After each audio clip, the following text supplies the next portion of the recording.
தன்னோட பேச்சால ஒருத்தர் சில பேரை கவர்ந்து நம்ம பார்த்துருப்போம். ஏன் ஒரு கூட்டத்தையே தன்னை கட்டுப்பாட்டுல வச்சு கூட பார்த்துருப்போம். அதுக்கு எக்ஸாம்பிளா நம்ம சினிமா ஸ்டார்ஸ சொல்லலாம்.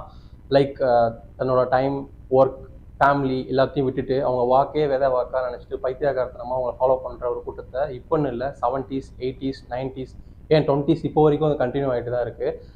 அவங்களோட அதிகபட்ச ஆசை என்னவா இருக்கும்னா தன்னோட ஸ்டார் ஒரு சிஎம் ஆகணும் அவ்வளவுதான் இருக்கும். பட் இவங்களுக்குலாம் அப்பனா ஒருத்தன் இருந்தான். 1930ஸ்ல இவன் பேரை சொன்னா அலறாத கூட்டமே கிடையாது. அவர் தான் த அடால்ஃப் ஹிட்லர். ஹிட்லரோட அன்னோன் ஃபேக்ட்ஸை பத்தி தான் நம்ம பார்க்க போறோம். இப்போ நான் சொல்ல போறது ஹிட்லரை பத்தி சொல்லாத விஷயங்களை பத்தி தான் நம்ம சொல்ல போறேன். Welcome to Tamil Nadu TV. கண்ணில் எப்பவுமே எரிஞ்சிட்டு இருக்க தீப்பொறி, கட்ட மீசை, பகுடெடுத்து வாரின முடி, குள்ளமான ஒரு உருவம். இவரை பார்த்தா ஒரு நாடே அலறிச்சுன்னு கேட்டீங்கன்னா, கடுகு சிரித்தாலும் காரம் குறையாதுன்ற பழமொழிக்கு ஏற்ற மாதிரி இவர் கண்ட கனவும் பெருசு, செஞ்ச சம்பவமும் பெருசு. இவரை 3 விதமா பிரிக்கலாம், குட், பேட், அக்லின்னு. ஏன்னா 2ஆம் உலக போரின் காரணகர்த்தாவும் இவர் தான், 2ஆம் உலக போரின் நாயகனும் இவர் தான், 2ஆம் போரில் விழுந்தவனும் இவர் தான். ஹிட்லர் ஆஸ்திரேலியால பிறந்தாரு.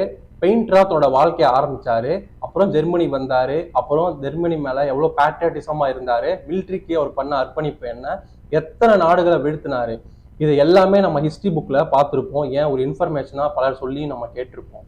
ஹிட்லர் அப்படின்னா இந்த ஜெனரேஷனுக்கு தெரிகிற ஒரு வார்த்தை இல்ல யூஸ் பண்ற ஒரு வார்த்தை டிக்டேட்டர், சர்வாதிகாரி, நாசகாரன்.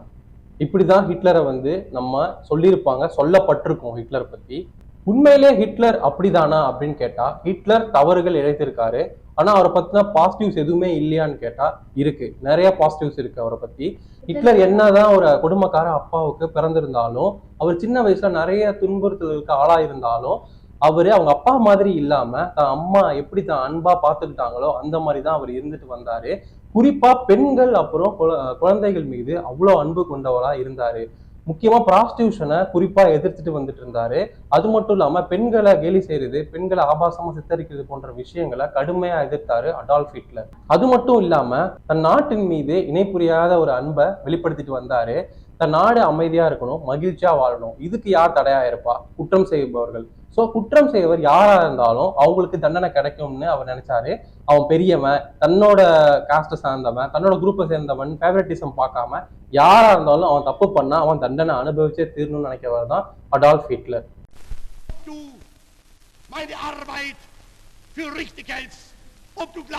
Dass ich fleißig gewesen bin, dass ich gearbeitet habe, dass ich mich in diesen Jahren für dich eingesetzt habe, dass ich anständig meine Zeit verwendet habe im Dienste meines Volkes. Gib du jetzt deine Stimme ab. Wenn ja, dann tritt für mich ein, so wie ich für dich eingetreten. Hitler அது மட்டும் இல்லாம எந்த ஒரு போதை பழக்கமும் அவருக்கு கிடையாது. மது, மாது எல்லாத்தையுமே அடியோட வெறுத்துட்டு வந்தாரு. இவர் ஒரு ஆன்டி எலைட்டிஸ்ட். அது என்ன ஆன்டி எலைட்டிஸ்ட் அப்படின்னா, ஒரு குறிப்பிட்ட சேர்ந்த சமூகத்துல மட்டுமே எல்லா சலுகைகளையும் அனுபவிக்கணும்னு இருக்கிறவங்களை எதிர்த்தாரு.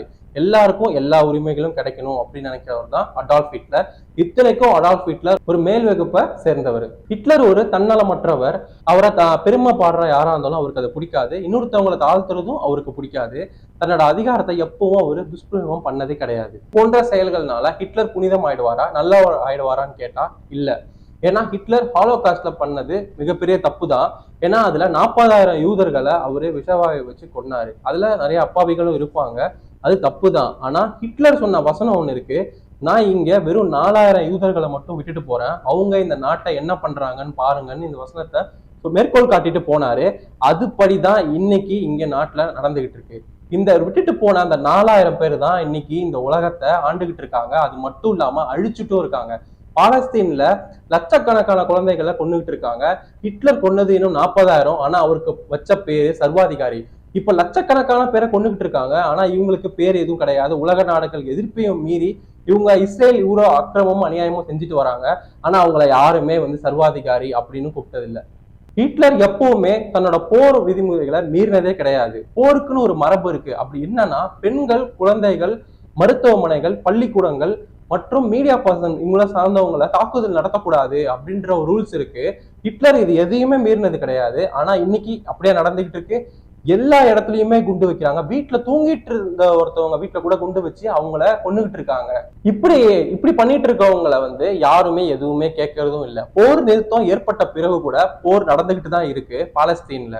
வரலாற்றுல எப்படி தமிழர்களோட பகுதியை மட்டும் திட்டமிட்டு அழிச்சாங்களோ அதே மாதிரி வரலாற்றுல ஹிட்லர்னா ஒரு சர்வாதிகாரின்ற பேரை மட்டும் விட்டு வச்சுட்டு போயிட்டாங்க. அது இன்னமும் தொடர்ந்துகிட்டு தான் இருக்கு. ஹிட்லர் வந்து ஒரு ஹீரோவும் கிடையாது, ஒரு வில்லனும் கிடையாது. ஆனா அவரு வில்லனா இருந்தாரு. அது யாருக்குன்னா குறிப்பிட்ட சார்ந்த ஒரு சமூகத்தினருக்கு மட்டும் அவரு வில்லனா தெரிஞ்சாரு. இதை நீங்களே முடிவு பண்ணிக்கோங்க, ஹிட்லர் நல்லவனா இல்ல கெட்டவரான்னு.